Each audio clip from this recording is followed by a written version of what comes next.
Myself, Dr. Kalpana Khandelwal, Associate Professor Chemistry, Government MS College, Bikaner. Thermodynamics first. हम पहले की lecture में thermodynamics के important terms and first law of thermodynamics discuss कर चुके हैं। फर्स्ट लॉ ऑफ थर्मोडायनेमिक्स में 3 टर्म्स यूज होती हैं: internal energy, work and heat. Internal energy हम डिस्कस कर चुके हैं। Now work and heat.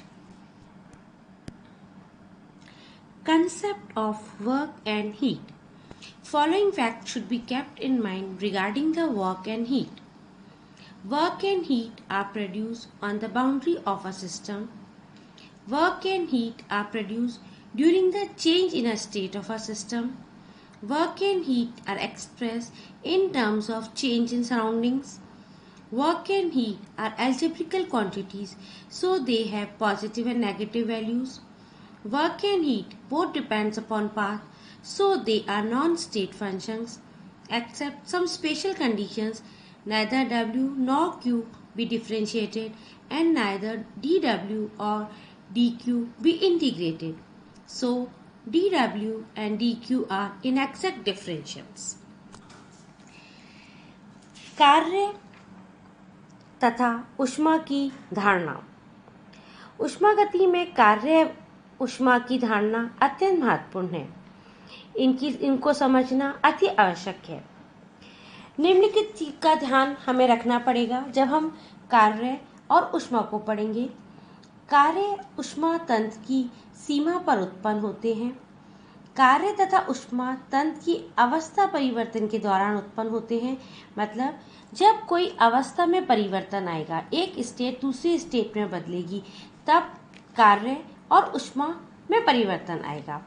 कार्य तथा ऊष्मा को सराउंडिंग पर हुए प्रभाव द्वारा व्यक्त किया जा सकता है। कार्य तथा ऊष्मा बीजीय राशियों हैं। इसका मान धनात्मक अथवा ऋणात्मक दोनों ही हो सकते हैं।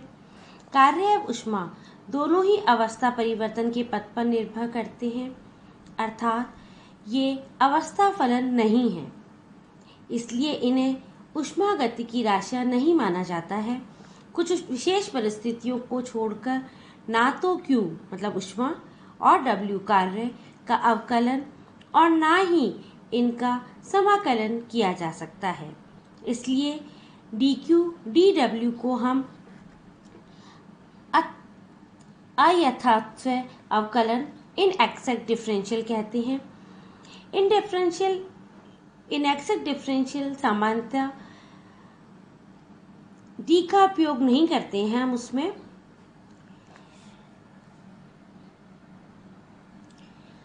अब हम पहले वर्क को डिस्कस करते हैं। There are many ways of transforming energy from one system to another. Work is one of them. Work is done against some external force. हमने इससे पहले वाले में पढ़ा था internal energy. Internal energy exchange 2 तरीके से होती है, या तो उसमें कार्य एक्सचेंज हो या हीट हो। कार्य या work is a mechanical way of transfer of energy, जबकि हीट या ऊष्मा नॉन मैकेनिकल फॉर्म है। Work is defined as a product of 2 factors, intensity factor and capacity factor. Intensity, it is a measure of resistance offered to the change, that is force, pressure, voltage, etc. Capacity factor, it is defined as the extent to which the resistance or force is overcome, example distance, volume change, quantity of charge, etc. जब किसी तंत्र की अवस्था में परिवर्तन किया जाता है तो तंत्र की ऊर्जा में भी परिवर्तन होता है। यह ऊर्जा परिवर्तन कार्य द्वारा व्यक्त किया जा सकता है। यदि तंत्र द्वारा सराउंडिंग पर कार्य किया जाता है तो तंत्र की आंतरिक ऊर्जा भी कम हो जाती है और सराउंडिंग की ऊर्जा बढ़ जाती है। इसके विपरीत यदि सराउंडिंग तंत्र पर कार्य करता है तो तंत्र की ऊर्जा अधिक व सराउंडिंग की ऊष्मा कम हो जाती है। बशर्ते कि परिवर्तन के दौरान ऊष्मा का स्थानांतरण नहीं हुआ हो। कार्य वास्तव में बल के प्रभाव को प्रदर्शित करता है तथा किसी बाह्य बल एक्सटर्नल फोर्स के विरुद्ध होता है। यांत्रिक बल के विरुद्ध यांत्रिक कार्य, विद्युत बल के विरुद्ध विद्युत कार्य, ग्रेविटेशनल विरुद्ध के विरुद्ध ग्रेविटेशनल कार्य से हम कार्य को समझा सकते हैं। प्रत्येक कार्य दो गुणों के बराबर होता है, तीव्रता गुणांक और धारिता गुणांक। तीव्रता गुणांक किसी बाह्य बल एक्सटर्नल फोर्स के विरुद्ध कार्य किया जाता है, उसका माप कार्य का तीव्रता गुणांक कहलाता है। उदाहरण के लिए प्रसार कार्य दाब विरुद्ध किया जाता है, अतः प्रसार कार्य का तीव्रता गुणांक दाब है। इसको हम थोड़ा अच्छे से समझें। तीव्रता गुणांक मतलब बाह्य बल के विरुद्ध कार्य किया जाता है, मतलब जो कोई किसी सिस्टम पर बाहर का बल लग रहा है उसके विरुद्ध जो कार्य करेंगे उसको हम कहेंगे ये उसका तीव्रता गुणांक है। जैसे हम एग्जाम्पल लेते हैं एक्सपेंशन वर्क। एक्सपेंशन वर्क में क्या होता है, एक्सपेंशन कब होगा, वो दाब के विरुद्ध लगेगा, तो यहाँ पे प्रसार कार्य या एक्सपेंशन वर्क इंटेंसिटी फैक्टर होता है। दूसरा धारिता गुणांक, बाह्य बल के विरुद्ध कार्य करने से तंत्र में हुए परिवर्तन का माप को हम धारिता गुणांक कहते हैं। दाब के विरुद्ध कार्य करने से आयतन में परिवर्तन होता है, अतः आयतन परिवर्तन धारिता गुणांक है। हम ऐसे समझते हैं, यदि कोई बाहर से हमारे पास फोर्स लग रहा है उसके कारण जो हमारे सिस्टम में चेंज आएगा उस चेंज को हम कहेंगे ये इसका कैपेसिटी फैक्टर है। जैसे कि जब हम दाब के कारण क्या होगा, बाहर से जब हम ऊपर प्रेशर लगाते हैं तो हमारा वॉल्यूम चेंज होता है, उसको हम कहेंगे ये कैपेसिटी फैक्टर है। हम इनको एग्जाम्पल लेके एक्सप्लेन करते हैं। वर्क ऑफ एक्सपेंशन हम ज्यादातर थर्मोडायनेमिक्स में गैसियस पढ़ते हैं, गैसियस का ही वर्क पढ़ते हैं, वो दैट इज एक्सपेंशन वर्क और कॉम्प्रेशन वर्क हम शो करते हैं -PdV से, मतलब यहाँ P हमारा एक्सटर्नल प्रेशर होता है, वर्क हमारा डेल V हमारा चेंज इन वॉल्यूम होता है। यदि कोई गैस एक्सपेंड करेगी तो या कंप्रेस करेगी तो हमारा वॉल्यूम में क्या होगा, बदलाव आएगा। यदि गैस का प्रेशर ज्यादा होगा तो गैस एक्सपेंड होएगी और वॉल्यूम बढ़ेगा। यदि गैस का वॉल्यूम बढ़ेगा तो क्या होगा, डेल V हमारा पॉजिटिव हो जाएगा और डेल V पॉजिटिव होगा तो W हमारा क्या होगा, माइनस इंटू प्लस मतलब माइनस। मतलब हम कह सकते हैं जब कोई गैस एक्सपेंड करती है तो सराउंडिंग पर कार्य करेगी, वर्क डन बाय गैस की एनर्जी कम हो जाएगी। अब हम यहाँ पे देखते हैं work of expansion. Work of expansion में दो चीजें हो रही हैं, एक इंटेंसिटी फैक्टर यहाँ हमारा प्रेशर हो जाएगा और कैपेसिटी फैक्टर किस में बदलाव आ रहा है, प्रेशर के कारण वॉल्यूम में बदलाव आ रहा है, तो वो हमारा कैपेसिटी फैक्टर हो जाएगा। ऐसे अभी हमने एक्सपेंशन वर्क का डिस्कस किया।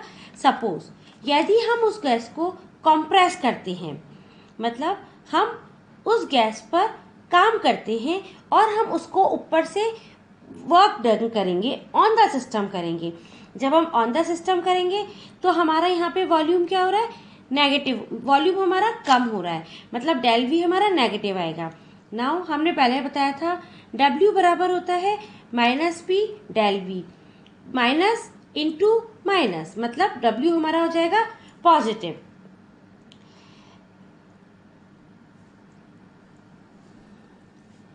नाउ सेकेंड हम डिस्कस करते हैं मैकेनिकल वर्क। मैकेनिकल वर्क में इंटेंसिटी फैक्टर होता है फोर्स, कैपेसिटी फैक्टर होता है चेंज इन डिस्टेंस।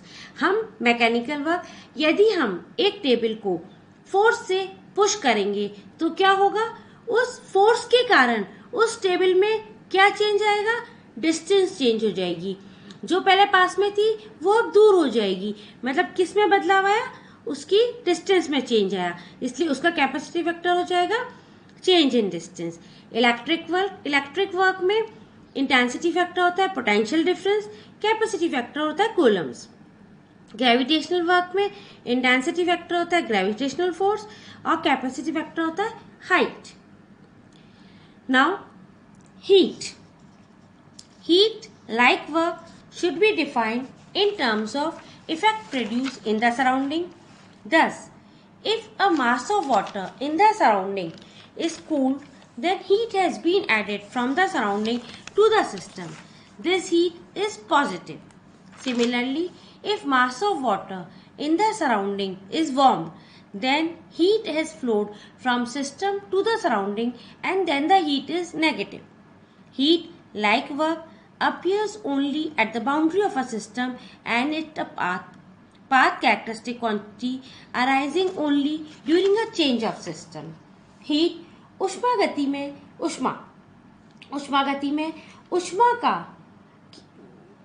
ऊष्मा को उस मात्रा के रूप में परिभाषित करते हैं जो तंत्र व सराउंडिंग के मध्य तापमान के अंतर के कारण तंत्र की अवस्था परिवर्तन के समय तंत्र की परिसीमा में प्रभावित होती है।